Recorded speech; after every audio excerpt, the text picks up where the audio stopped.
Alexandre, bom dia. Bom dia, Raíssa. Bom dia, Carolina. Bom dia. Bom, tivemos aí no mesmo dia a divulgação de pesquisa do Ibope, um cenário com o Lula ele na frente, sem Lula, que é o mais provável de acontecer, ele não sai e Bolsonaro ficar na frente. E no mesmo dia o Ministério Público Eleitoral fala o óbvio, é isso? Pois é, eu acho que é óbvio, sim, porque são duas leis que impedem que ele seja candidato, né? É a lei das inelegibilidades, que diz que a pessoa não pode ser candidato se for condenado por crime transitado em julgado, e a lei da ficha limpa, que diz que não pode ser candidato, não pode exercer cargo público aquele que tiver tido uma condenação em tribunal, né, em segunda instância. E aí tá muito claro, né? Tanto que a manifestação do Ministério Público Eleitoral vem paralelamente à manifestação da Procuradora-Geral da República, que diz a mesma coisa, né? E encaminhou a manifestação para lá. Agora, os pareceres vão para as mãos do ministro Luiz Roberto Barroso, que é o relator desse caso, dessa contestação de inelegibilidade, né? Que vem do Ministério Público, né? Não precisa nem outro partido político falar nisso. O Ministério Público também se refere àquele tal comitê de 18 pessoas que seria ligado às Nações Unidas, dizendo que não estão considerando a lei brasileira, portanto, o que eles dizem é inexequível. Agora, vamos esperar a manifestação do ministro Luiz Roberto Barroso. Bom, o que a gente pode falar sobre a ação do senador Magno Malta sobre o julgamento de Dilma Rousseff?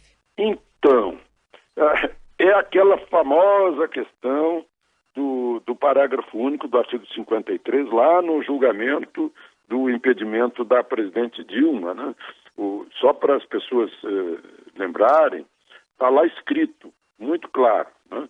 No parágrafo único do artigo 53, que trata das funções, aliás, do artigo 52, que trata das funções do Senado. E diz assim que, no caso de afastamento do presidente da República, né, naquele julgamento no Senado, que foi presidido por Ricardo Lewandowski, né, tendo na presidência do Senado Renan Calheiros, diz que, limitando-se a condenação, que somente será proferida por 2/3 dos votos do Senado Federal, a perda do cargo com inabilitação por 8 anos para o exercício de função pública, sem prejuízo das demais sanções judiciais cabíveis. E não aplicaram isso, aplicaram só metade, só afastaram a presidente sem a perda, sem a inabilitação por 8 anos do exercício da função pública. O senador Magno Malta, que foi voto vencido lá, porque 2/3 do Senado aprovaram isso. Isso é uma coisa que está na minha garganta como jornalista, porque eu estava lá cobrindo isso ao vivo, com a Constituição na mão, li a Constituição, né, comparei com o que dizia Lewandowski, vi que era um absurdo, mas eu disse, puxa, quem sou eu que não sou formado sequer em direito, eu apenas sei ler, né, que vou contestar a palavra do presidente do Supremo, que está propondo isso ao plenário do Senado, né? E o plenário do Senado, por 2/3, se manifestou, fiquei quieto. Mas, assim como eu fiquei quieto, o Supremo está ficando quieto também, porque o senador Magno Malta viu isso, entrou no Supremo com uma ação dizendo, olha, não foi cumprida a Constituição. Rasgaram pela metade o parágrafo único do artigo 52. Né? O Supremo não quis melindrar Ricardo Lewandowski, que era o presidente da casa, Carmen Lúcia não quis botar isso em pauta, né? Ficaram andando com isso, agora começam as pressões, já que Dilma é candidata por Minas Gerais, pelo Senado, né? Começaram as pressões, e o governo não vai se manifestar sobre essa ação de Magno Malta, né? Então está terrível agora para o Supremo, porque já é um fato consumado o registro de Dilma, né? Com base no que decidiu o julgamento no Senado. Né? E tem aquele princípio de que a lei não pode retroagir para prejudicar a pessoa. E agora, o que o Supremo vai fazer com isso? Né? Fica a pergunta no ar. O Supremo simplesmente demorou a decidir por consideração a Ricardo Lewandowski, que ia ficar mal nesse filme aí, né? Uma decisão totalmente absurda, esdrúxula, que contraria o que está escrito na Constituição. Certamente. Para fechar, Alexandre, ainda a situação em Roraima lá com o governo insistindo, o governo estadual insistindo no fechamento da fronteira. Pois é, a governadora, o senador Romero Jucá, é bom lembrar que estamos em eleições por lá, então eles não querem muita confusão com os eleitores de Roraima, né? Querem sair de bonzinhos. Houve um problema sério em Pacaraima. Pacaraima é uma região que depois que foi demarcada a fronteira, né, ali foi sítio de garimpeiros, né? Começou com garimpeiros. A origem de Pacaraima é aquela lei do garimpo, né?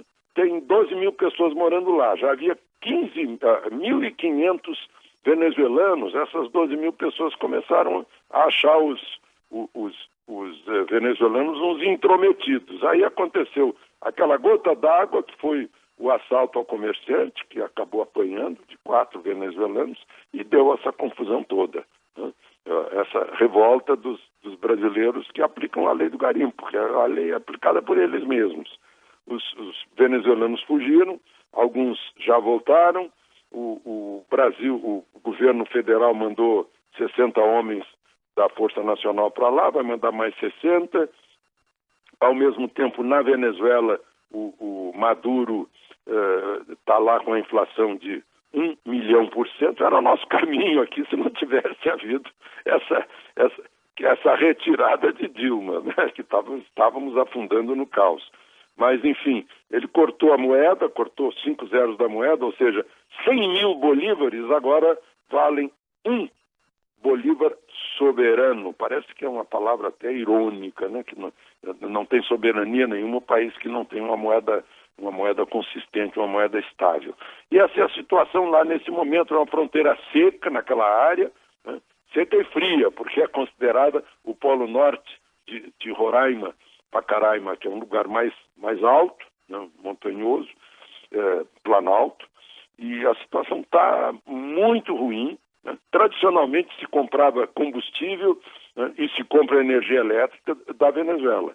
E os venezuelanos vinham buscar mantimentos, né? Quando podiam, quando tinham dinheiro que comprasse mantimentos brasileiros. Agora nem isso tem. Eles querem que os venezuelanos que estão em Roraima sejam mandados para os outros estados.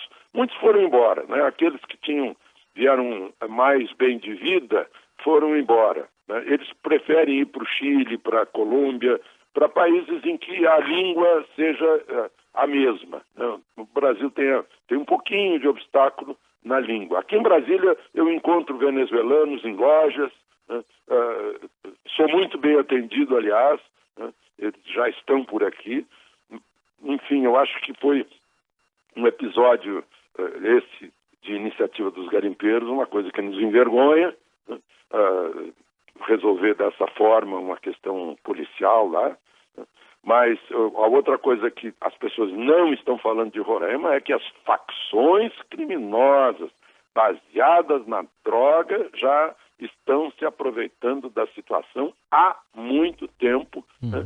E os políticos de lá não denunciam isso para não chamar atenção. Alexandre Garcia, com o comentário de hoje, encerrando aqui, mas amanhã de volta ao Jornal Eldorado. Obrigado. Até amanhã, Alexandre. Até amanhã.